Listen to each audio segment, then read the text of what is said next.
All right, welcome back. So let's jump into example number one.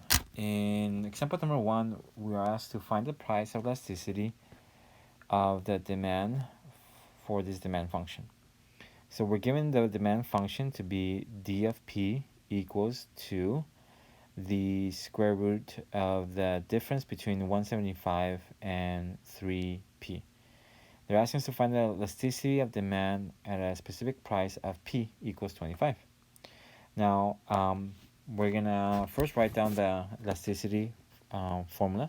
The elasticity formula is, and we should write it down every single time we use it, is negative p times d prime of p all over d of p, right? If you notice, we're gonna have to take the derivative of d of p, so might as well, why don't we rewrite this in power form?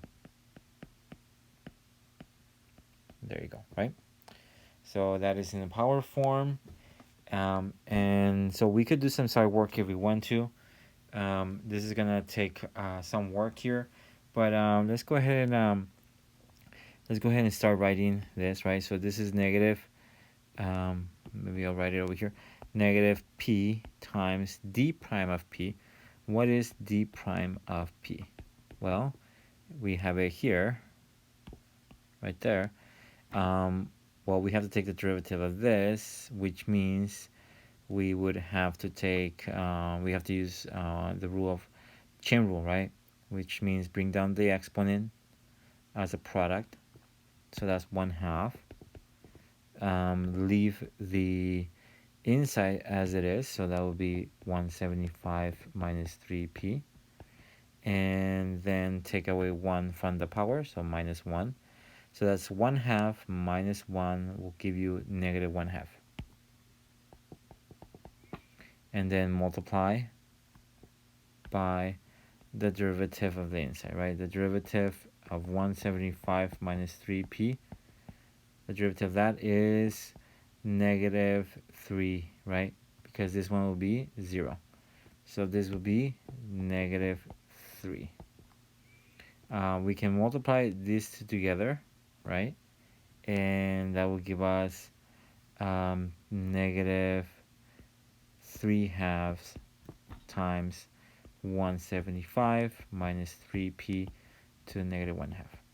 Okay, so we have everything we need. So let's go ahead and replace this part of the function, right, with this. So we have negative 3p, negative 2 over 2 times the quantity 175 minus 3p raised to the negative 1/2 all over dp, which we know is going to be 175 minus 3p raised to the 1/2.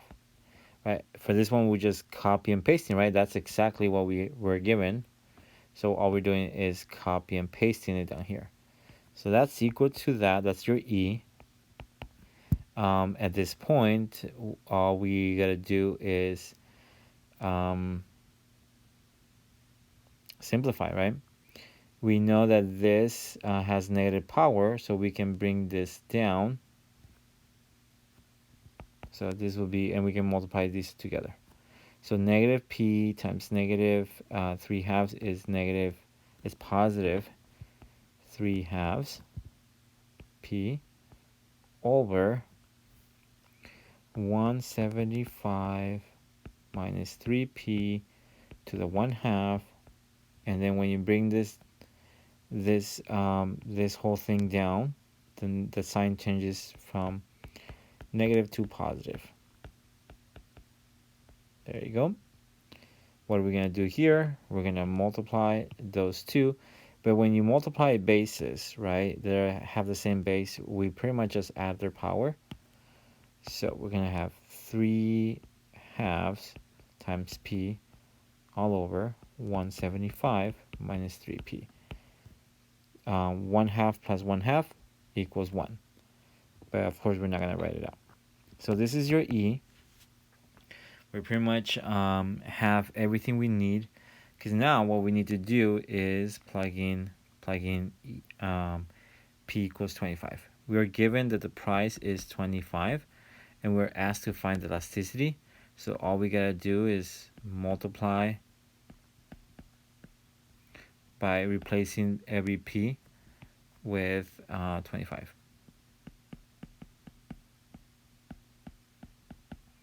All right, so for the bottom part, we have 3 times 25, that's 75, minus, right? And then 175.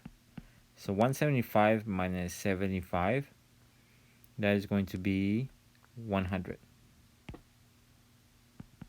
So that's 100 for the denominator, and 25. We know that 25 and 100 go in, they simplify. So 25 goes into 25 one time, 25 goes into 100 four times. So we have 4. So we have 3 halves over 4, which is the same as 3 halves times 1 over 4, right? If we change this into the division into a product by flipping the reciprocal and change it into a product. So we have 3 times 1 is 3 and 2 times 4 is 8. So this is roughly somewhere around 0.375. So the elasticity here, E is equal to, because this is all E, this is E equals to 0.375. In fact, this is a positive, right? Positive value, of course, is a positive number. All E's are positive, but what I want to note here is that this is less than 1. Less than 1, right? So we found the elasticity. This is it. We know that it's less than 1, which makes help us understand the next part of the question, which is determined with this price of $25 whether the demand is inelastic, unitary, or elastic. Well, because E is equal to 0.375, which is less than 1, this implies that the price on this demand function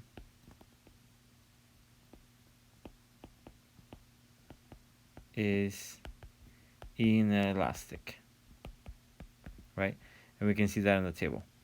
Less than 1, inelastic. All right, and that's it for that part. Based on this, to increase revenue, we should lower prices, keep prices the same, or raise prices.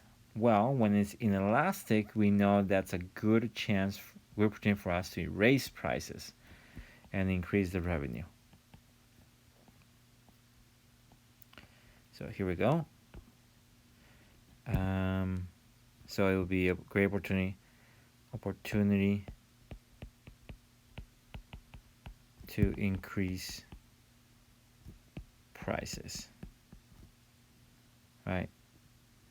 Since this is inelastic.